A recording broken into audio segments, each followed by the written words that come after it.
Halo Halo semuanya, semuanya, selamat datang di podcast Ngobrol Bareng BEM. temukan jawaban, jelajahi pikiran. pikiran. Nah, di episode kali ini kita kedatangan wakil ketua BEM kita, teman-teman. Jadi di podcast kali ini, episode kali ini kita akan ngomongin soal BEM yang sudah mendekati masa akhir periode. Karena kan kita sudah menjalani periode ini dari awal sampai akhir, dan ini kan sudah di penghujung. Maka dari itu kami mengundang wakil ketua BEM sebagai narasumber tentang kita ngobrol-ngobrol gimana keluh kesah di BEM ini, sama mungkin nanti akan ada sedikit tips buat para calon ketua BEM baru yang akan menjabat di 2026 ya. Betul. Ya. Cuma sebelum itu kita perkenalan dulu seperti biasa dengan pantun. Ya. Dimulai dari Nadia. Dari aku. Ya. Oke. Jalan-jalan bentar, maaf. Jalan-jalan ke Surabaya. Halo, aku Nadia. Halo Nadia. Oke. Lanjut. Aku ke Asop dulu deh. Oke. Ke Asop dulu. Pak Jamal beli kopi. Salam kenal, nama aku Asofi. Halo Kak Sofi. Halo Kak Sofi. Oke. Kalau aku siang-siang beli permen. Halo, aku Rizky. Agak nyambung sih, ya udahlah. Soalnya di akhir periode soalnya. Sekarang kita langsung ke topik pembahasan pertama. Apa itu Kak Nadia? Jadi kita mau bahas tentang internal BEM nih Kak. Kan ini udah mau satu periode kan Kak. Menurut Kak Asaf sendiri, gimana sih dinamika dalam satu periode ini di BEM Kabinet Katalisator ini? Oke. Ini pertanyaan yang cukup menarik ya, karena dimana kita kan udah di bulan ke-9 ya, dari 10 bulan periode. Tentunya kalau ngomongin tentang dinamika, banyak banget lah yang udah kita lewati. Banyak rintangan, suka duka yang udah kita lewati. Banyak mungkin momen-momen dimana kita lagi semangat-semangatnya, atau mungkin momen dimana kita udah mulai capek, udah motivation gitu. Barangkali dinamika itu udah berjalan dan udah kita lewati gitu. Makanya perlu banget nih ada dorongan, dan juga kita sebagai orang yang bertanggung jawab secara moral itu untuk bisa mempertahankan komitmen ataupun semangat teman-teman gitu. Jadi dalam berdinamika wajar banget lah kalau ada hal seperti itu. Mungkin cara Kak Asaf mendorong itu semangatnya gimana Kak? Oke, jadi ini tentunya harus ada sinergi dari seluruh lapisan ya, tidak cuma dari aku aja. Tetapi tentunya perlu ada pendekatan secara individual dari aku kepada teman-teman, karena orang tuh akan merasa dia tuh dihargai ketika dia tuh diajak ngobrol, ditanya kira-kira keadaannya kayak gimana, kabarnya kayak gimana gitu, supaya mereka tuh juga bisa cerita gitu, bisa menyampaikan apa yang dia rasakan. Barangkali teman-teman di BEM itu ada yang punya permasalahan, entah itu permasalahan individual atau interpersonal gitu ya. Ketika kita udah mencoba buat nge-reach out mereka, mereka pasti bisa ngasih respon dan tanggapan, sehingga kita tahu gitu keadaan mereka tuh kayak gimana. Berarti lebih ke pendekatannya personal.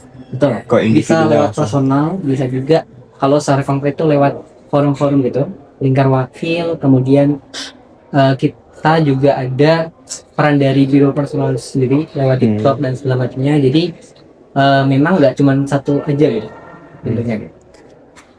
Berarti peran seorang wakil di organisasi ini, terutama di BEM tuh lebih ke menjaga internalnya. Ya, menjaga sinergitas internal itu peran utama. Kemudian ada juga peran buat bertanggung jawab membantu ketua BEM gitu. Nah, kalau di BEM ini aku emang membawahi forum lingkar wakil, di mana wakil ini kan isinya adalah wakil kepala biro sama wakil kepala departemen gitu ya. Mereka tuh tupoksinya sama-sama menjaga internal. Jadi kita disatukan dalam forum itu.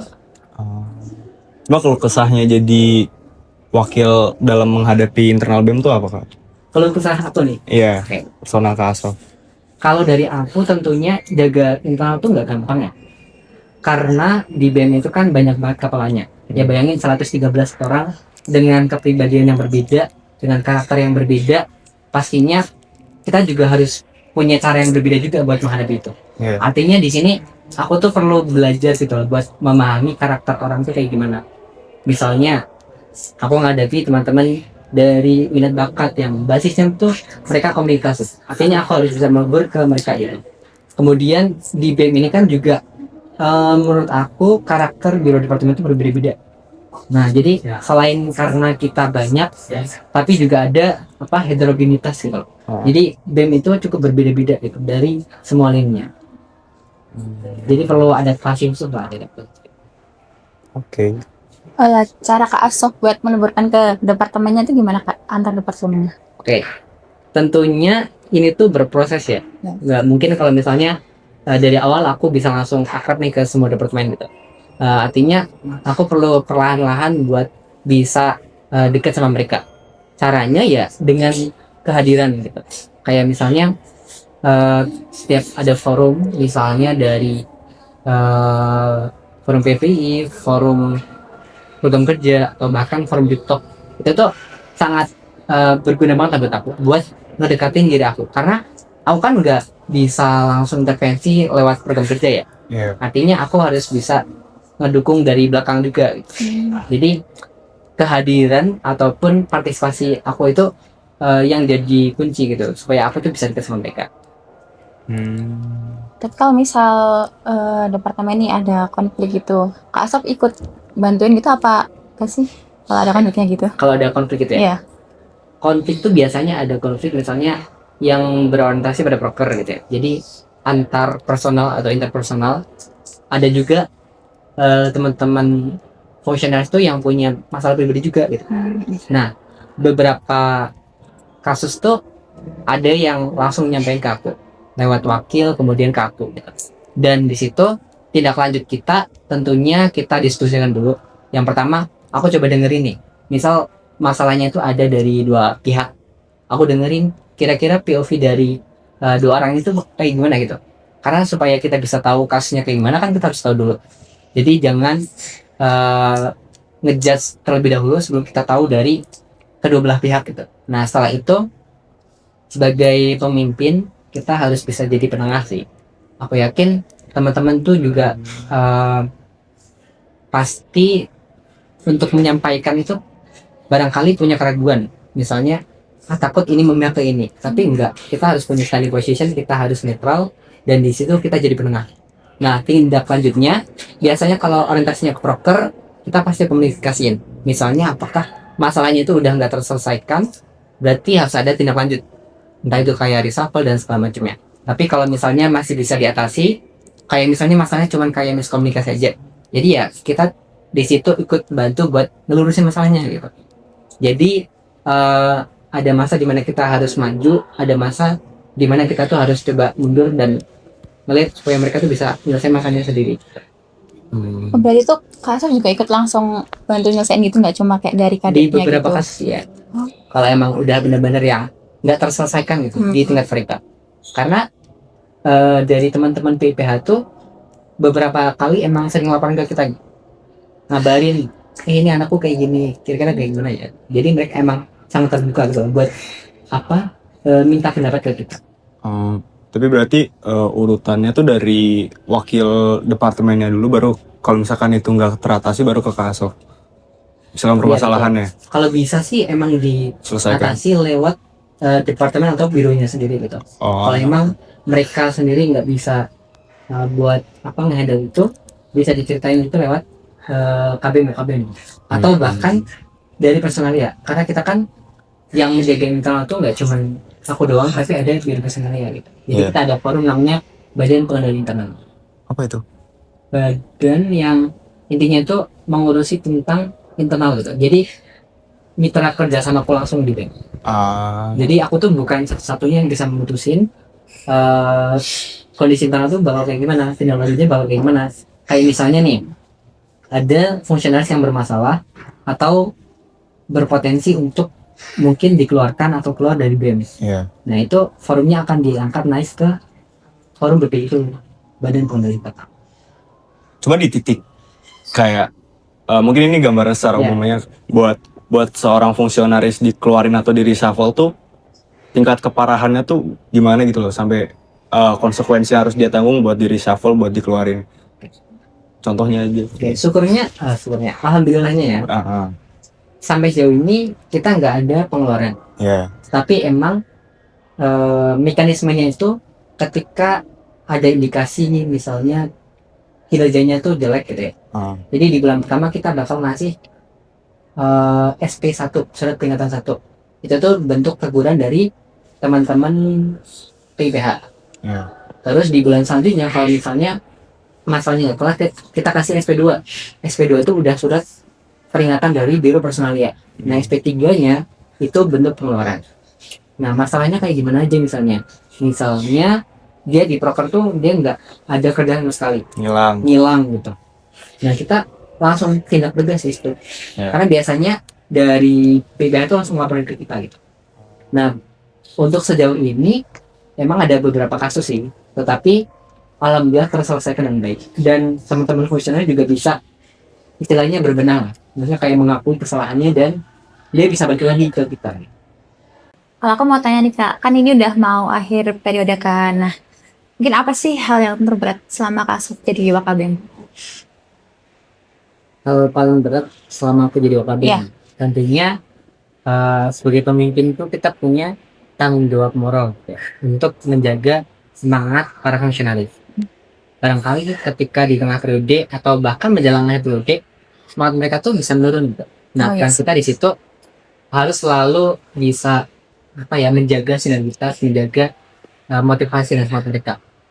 Tetapi di samping itu kan aku pribadi juga harus bisa ngejaga komitmen aku juga kan. Siang kayak aku harus istilahnya ngebenerin diri aku dulu gitu ya. Sambil juga menjaga semangat mereka. Dan sorry tadi yang paling berat. Iya.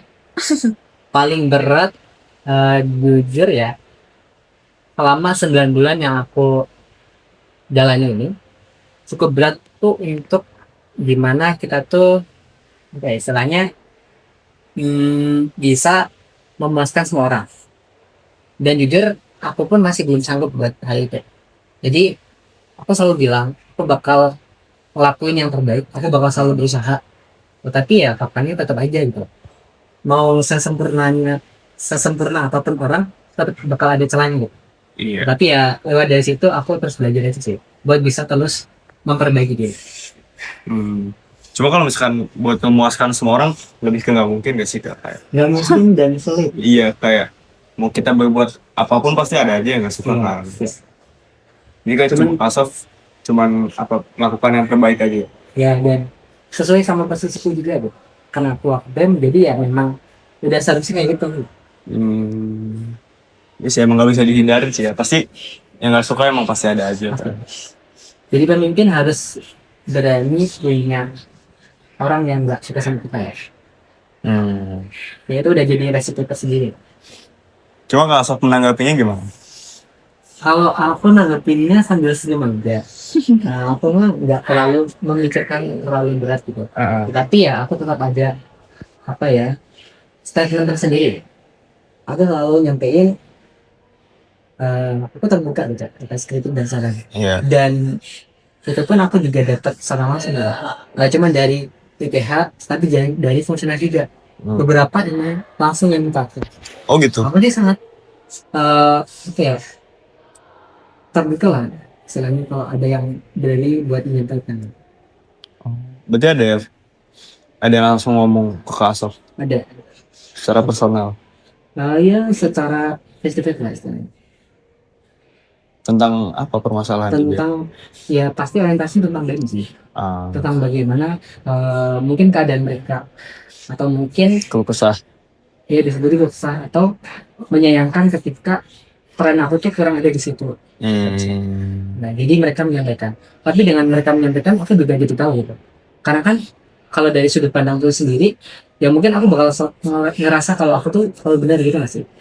Tapi ketika ada yang ngerti ya barangkali aku tuh sadar kalau aku kelupaan di hal yang ini.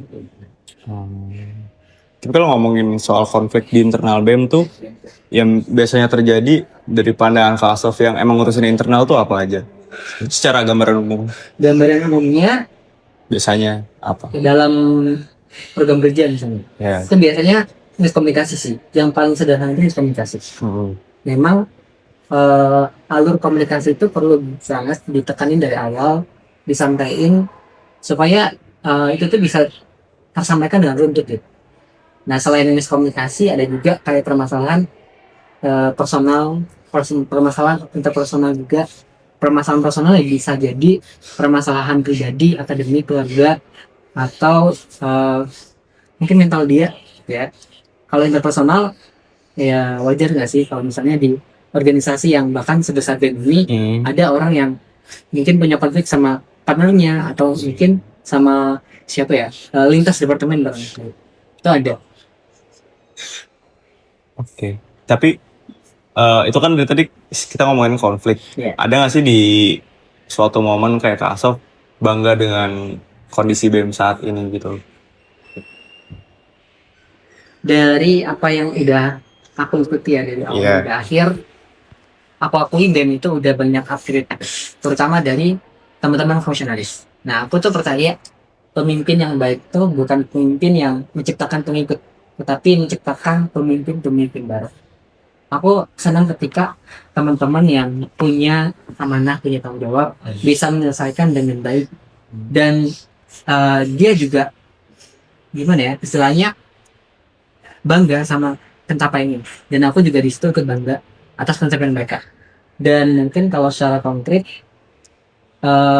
aku senang ketika teman-teman tuh bisa banyak belajar Banyak belajar termasuk dari aku sendiri soal bagaimana misalnya manajemen organisasi.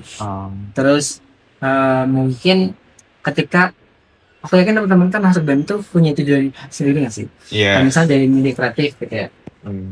Kalian pasti pengen misalnya bangun portofolio. Nah, Tuh. ketika aku lihat misalnya IG Sanjakala itu kan gacor banget ya kan. Iya. Nah aku juga ikut bangga. Nah karena memang peran aku ya seperti itu ya.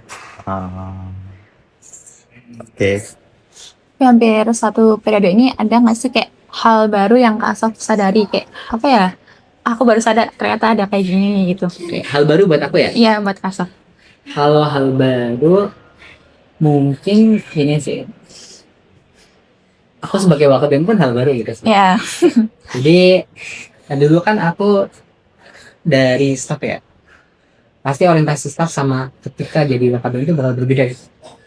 Kalau staff itu kan ya fokus sama tugas dia sama misalnya punya tanggung jawab di apa ya fokusnya di situ. Tapi sebagai wakabem hal baru yang aku pelajari adalah itu tadi, mengenal banyak orang, mengenal orang yang punya karakter, sifat, pemikiran yang berbeda-beda, dan aku harus ngedengerin itu semua. Jujur hal itu bikin aku tuh ngerasa kalau ternyata susah ya memahami orang. Jadi setelah apa yang aku alami ini pun aku belum begitu yakin gitu loh, apakah peran aku saat ini udah benar-benar bisa memahami semua orang, memahami teman-teman di BEM gitu. Tapi dari secara personalnya Kak Asof sendiri sebelum jadi wakil ketua BEM nih sering nggak sih kayak memahami orang gitu, atau emang itu baru benar-benar berlaku di pas jadi wakil ketua BEM?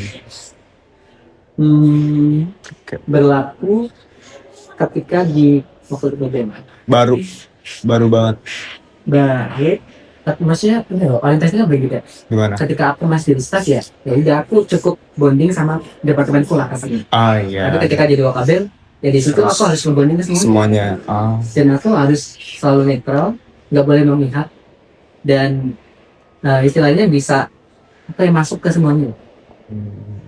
Paling itu yang baru ya, kayak mungkin lingkupnya berarti lebih besar aja ya. Ya itu yang lebih besar dan tanggung jawabnya lebih besar juga.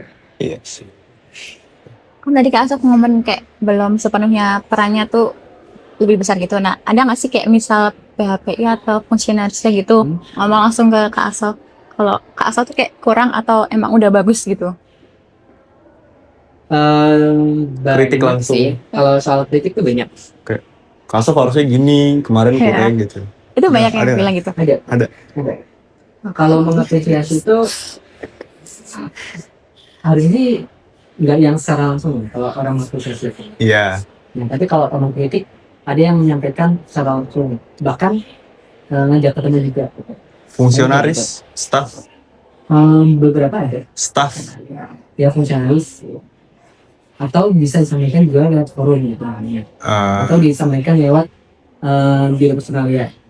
Itu kan ada lembaga pengawasan dan segala macam gitu. Yang biasanya emang disampaikan ke situ, dan lebih ke apa ya, mungkin karena kita kan ngebawahi banyak biro departemen, iya.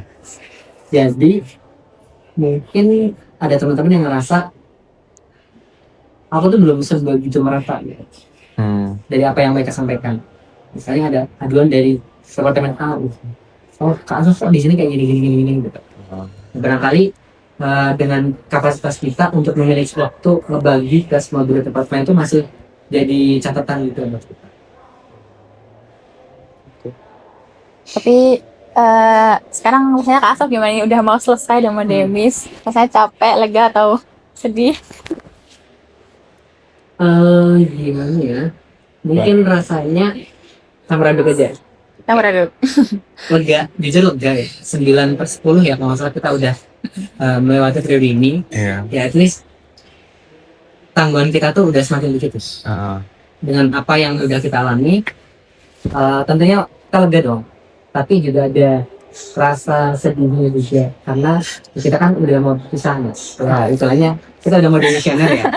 Kurang dari 1 bulan, kalau nggak salah kita bakal demisioner dan mungkin kita nggak akan bersama-sama lagi dengan dinamika yang seperti ini gitu. Iya sih. Kayak misalnya setiap minggu ada rapat, setiap bulan ada toker gitu. Mungkin keadaan di tahun berikutnya bakal berbeda. Iya. Ada senangnya, ada sedihnya juga. Itu pasti bakal dikangenin kan? Pasti dong. Karena di BEM itu sebenarnya kita tuh ketemu dengan orang yang punya tujuan yang sama gitu. Iya. Punya passion yang sama, punya frekuensi yang sama lah. Jadi di situ tuh kita dapat lingkungan yang suportif buat kita tuh berkembang. Ketika kita nanti di next gen, ya kita perlu adaptasi lagi sama lingkungan dari kita. Iya. Tapi titik awal, aku belum pernah tahu ya kayak titik awal Kak Asof mau jadi wakil ketua BEM tuh kenapa? Kalau boleh di-sharing. Mungkin ini bisa jadi tips juga ya buat teman-teman yang pengen lanjut. Nggak harus jadi wakil ketua BEM, bisa jadi ketua, bisa jadi kadek, atau di biro, atau bahkan di Roma atau di komunitas lain. Iya. Jadi singkat cerita 1 tahun yang lalu aku kan demis dari BEM gitu ya. Iya. Dari Departemen Asalisma. Yang notabene di situ peran apa sih ya di advokasi. Nah terus aku mikir nih gitu, tahun depan mau ngapain ya? Karena waktu itu kan aku semester 3. Nah untuk soal akademik itu bakal banyak sibuk di tahun ketiganya. Nah tahun kedua ini tuh aku benar-benar punya waktu yang cukup longgar deh. Iya. Jadi mindsetku adalah mumpung masih ada waktu buat aku bakal maksimalin di tahun kedua aku di rumah. Makanya aku coba ngambil keputusan. Ya dalam organisasi kita kan pasti bakal lanjut ke arah yang lebih tinggi ya. Bedanya ya antara jadi PBH atau jadi kantor BEM. Nah tapi waktu itu momentumnya lebih mendukung buat Jadi lanjut di kantor vokal media sekalian. Dan kebetulan juga diajak sama Chandra juga kan. iya. Jadi aku rasa challenge dan kesempatan itu lebih besar gitu. Buat aku tuh belajar. Tapi capek nggak kayak 2 tahun nih BEM terus? Karena dia udah yang baru setahun aja udah pengen pulang terus. Capek itu pasti nggak sih? Iya. Ada fase dimana itu capek. Muak gitu pernah nggak? Muas mungkin pernah. Aduh kapan selesai gitu? Jujur aja ini ya. Muak tuh ketika misalnya lagi banyak banget agenda atau lagi banyak banget masalah. Udah dua itu aja. Kalau agenda masih keren lah. Itu kalau ada masalah di ruang organisasi atau bahkan pribadi, harus benar-benar ada di situ dan tidak boleh lari kan misalnya. Iya. Karena ya itu lagi udah komitmen dari awal ya harus dituntasin sampai ada. Jadi tetap ada gitu-gitunya ya. Pasti aja. Cuma keren apa kayak tahan gitu loh 2 tahun. Ya. Terus pas capek gimana, kayak maksudnya kayak karena kan ada orang capek terus udah males gitu selanjutnya Ngilang. dibiarin aja gitu. Konsistennya gimana? Nah, Aku yakin teman-teman tuh pasti pernah ngerasain capek kan. Nah, Dan barangkali untuk mengatasi hal itu, yang pertama ya harus punya kontrol diri dulu gitu.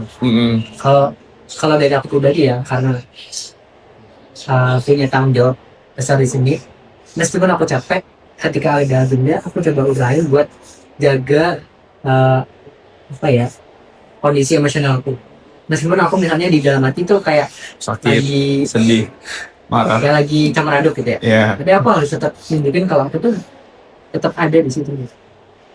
Ya sebenarnya aku tetap harus bisa tersenyum dulu dalam keadaan apapun itu. profesional. Emosional. Terus kadang perlu untuk rehat atau istirahat, bahkan refreshing gitu.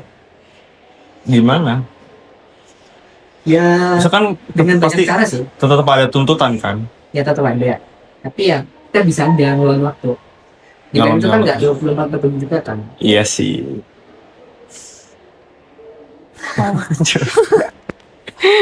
Terus rencana Kak Asaf nih abis selesai ini Demis ngomong apain Kak? Jujur di tahun ini awal juga udah punya banyak kesibukan ya, dari BEM, kemudian ada dari Petik Ormawa, pengabdian kayak gitu. Terus ada juga komunitas self development, ada jadi awardee juga, brand ambassador. Terus ada project social enterprise, terus ada project webinar juga. Banyak banget ya Kak. Nah beberapa tuh yang selesai baru yang BEM ini, satu lagi demisioner. Nah di tahun depan ya itu tadi nyelesain dari project sosial, kemudian brand ambassador, webinar, terus insya Allah juga bakal nyiapin buat magang. Sekarang udah semester 5 nih, idealnya semester 7 kan bakal magang, jadi tinggal mempersiapkan buat magang, fokus lagi ke akademik. Berarti itu selama Kak Asaf jadi wakil ini tetap ikut yang lain-lain gitu ya? Iya, jujur ya, aku juga beberapa kali jadi MC moderator gitu ya, masih sambil nyambi karena ya selama masih ada kesempatan kenapa enggak bisa. Dan belajar itu nggak harus di satu tempat ya. Iya. Kadang-kadang kita butuh ruang-ruang sendiri untuk kita belajar hal lain kan. Nggak cuma di meja. Makanya itu masih nyambi-nyambi ya. Ya. Tapi yang bakal dikangenin setelah demisioner apa Kak? Tentang band atau apa? Iya, band. Yang bakal dikangenin ya itu lagi. Lebih ke apa ya, momen apa yang bakal Kak Asaf selalu ingat gitu loh setelah demisioner. Memang paling memorable buat Kak Asaf sendiri. Setelah demis di band kan aku bakal jadi Pensiunan. mahasiswa yang sibuk mungkin ya. Iya. Aku bakal kangen momen di mana aku tuh punya kesibukan, punya kegiatan-kegiatan produktif yang mungkin di tahun depannya kesibukan aku udah bakal berbeda lagi. Iya. Itu Kangen berarti sama kesibukannya, sama orangnya juga gitu.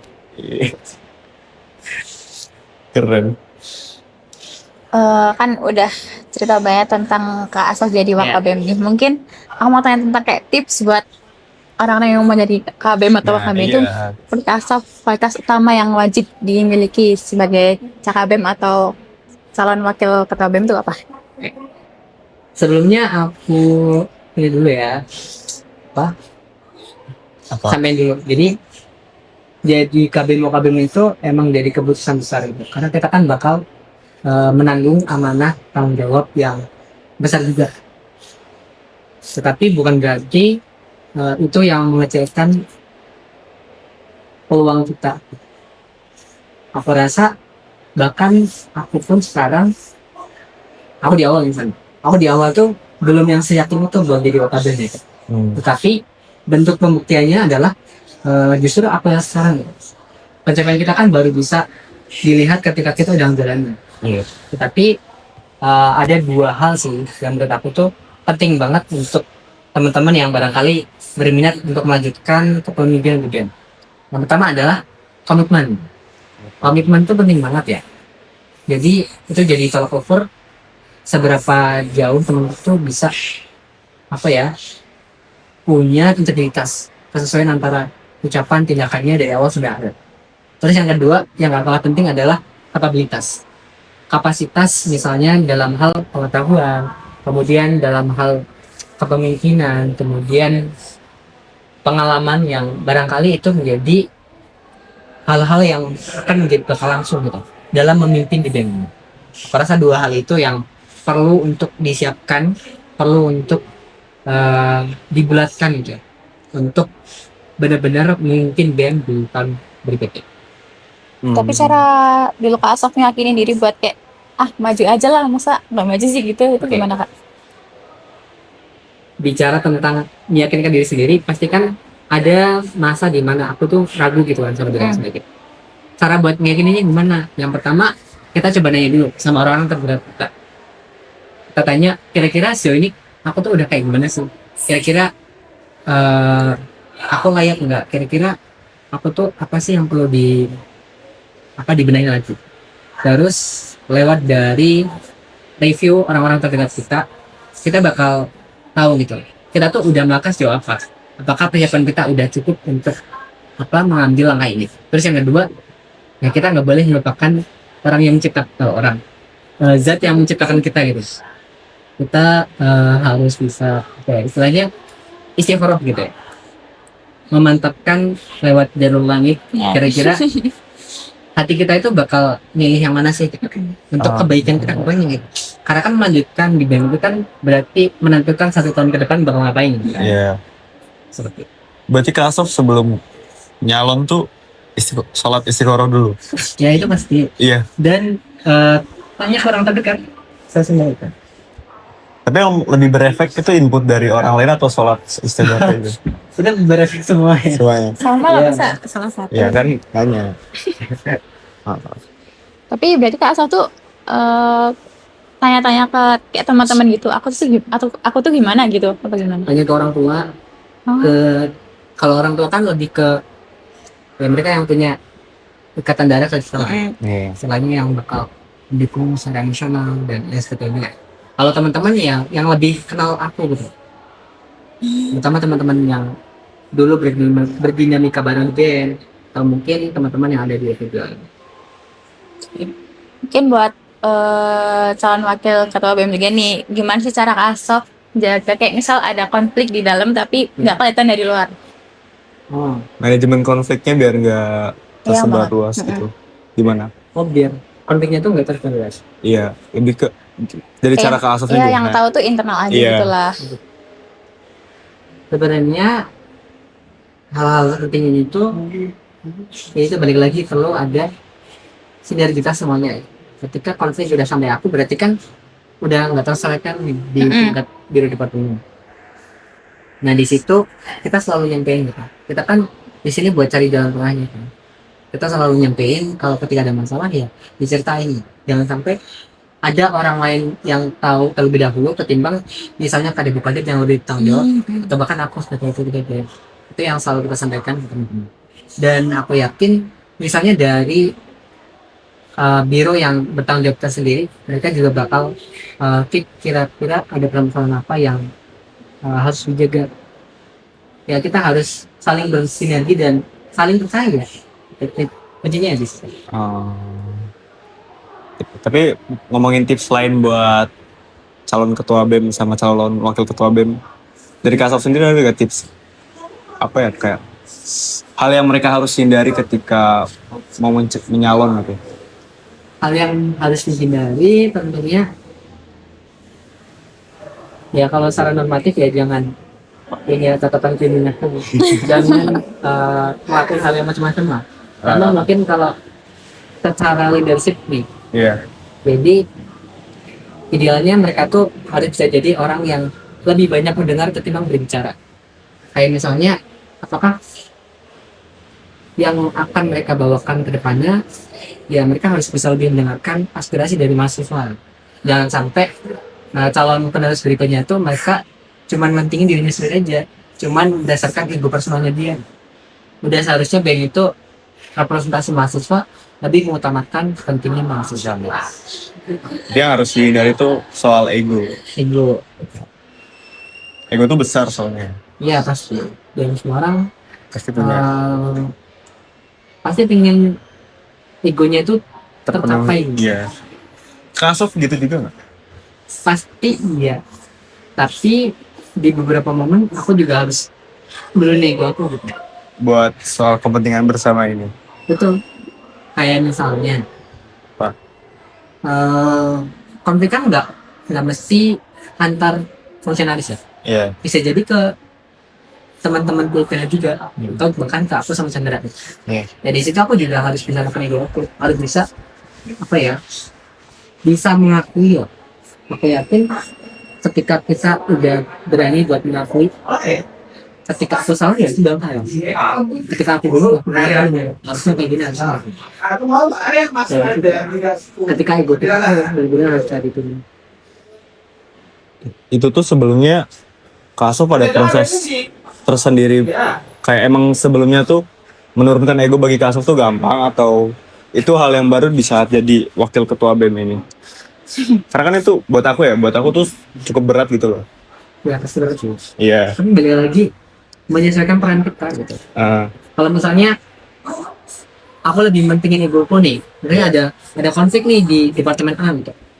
Aku milih buat bodo amat, bukan urusanku gitu. Iya. Ya gimana nanti ke depannya gitu. Kalau pemimpinnya aja nggak mau turun tangan, ya organisasi bisa aja nanti bakal kacau ke depannya. Berarti ya balik lagi ya soal kepentingan bersama itu. Oke. Mungkin ada nggak Kak Asof nasihat atau jangan buat calon KBM atau WKBM gitu? Jangan ya. Ya. Oke, tentunya dalam setiap periode di BEM itu akan selalu ada capaian ataupun catatan.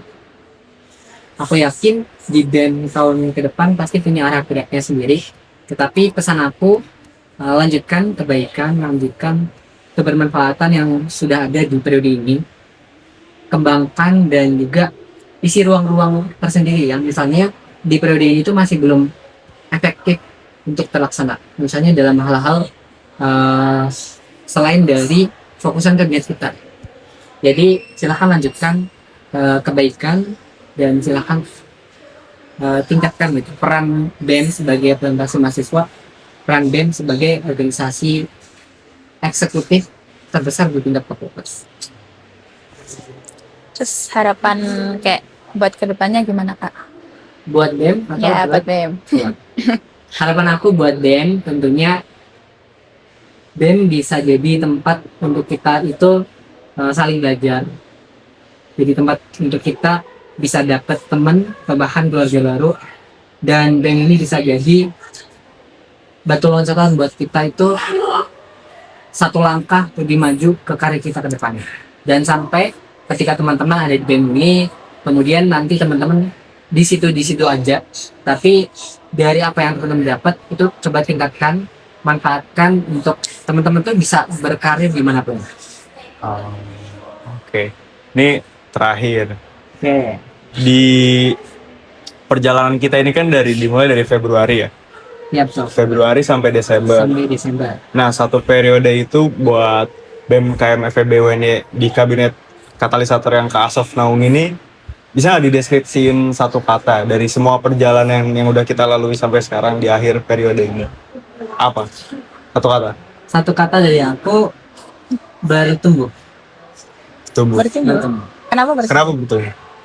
Karena aku punya kepercayaan kalau dari aku pribadi juga udah banyak bertumbuh gitu ya.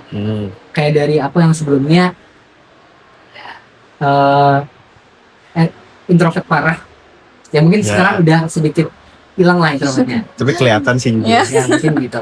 Terus dari aku yang mungkin sebelumnya buat berbicara di depan umum itu masih kayak ragu-ragu, masih yang malu-malu gitu. Dan sekarang udah lebih berani lewat peran aku di sini. Kemudian dari teman-teman fungsionalis, aku yakin dan sangat percaya teman-teman tuh udah banyak update dari teman-teman yang dalam prestasinya, kemudian dalam capaian mungkin secara profesional cara pemikiran, kepemimpinan, kemudian dan lain sebagainya apa ya. Teman-teman udah banyak petunjuk. Karena di sini emang kita benar-benar yang terbentur lalu kita bisa terbentuk gitu. Jadi lewat proses itu maka kita bertumbuh gitu. Untuk bisa jadi orang yang lebih baik lagi, untuk bisa jadi orang yang lebih bermanfaat lagi. Oke, keren. Keren. Nah, itu dia episode kita kali ini. Mungkin ini adalah juga episode terakhir. Ya, yang khasnya kita. Kalian nggak akan bisa lihat kita lagi. Nanti mungkin di tahun baru hostnya akan berbeda. Ya. Jadi inilah episode terakhir podcast Ngobrol Bareng BEM bersama Wakil Ketua BEM kita, Kak Asofi. Nah, jadi tadi kita udah ngomongin soal perjalanan BEM dari awal sampai akhir periode ini. Itu juga berkesinambungan kenapa episode akhir kita ini mengundang Wakil Ketua BEM karena ya memang mau lebih ke Bahas tentang sharing BEM. perjalanan kita selama satu periode ini gimana gitu. Jadi sekian episode dari kami, semoga semuanya bermanfaat bagi kalian, terutama untuk konteks video ini, terutama untuk buat yang sebagai calon ketua BEM dan wakil ketua BEM nanti. Semoga video ini bisa membantu kalian buat ada pandangan lah buat kabinet yang bakal kalian buat nanti bakal gimana. Jadi terima kasih dari aku Rizky, terima kasih. Dari aku Nadia juga terima kasih banyak untuk 9 episode ya nih. Iya. Ya, 9 episode ini. Kaso. Terima kasih juga buat teman-teman yang udah menyimak ya, udah mengikuti dari podcast yang selama ini di-upload dari BEM. Sampai jumpa di periode selanjutnya. Jadi selamat tinggal semuanya. Dadah.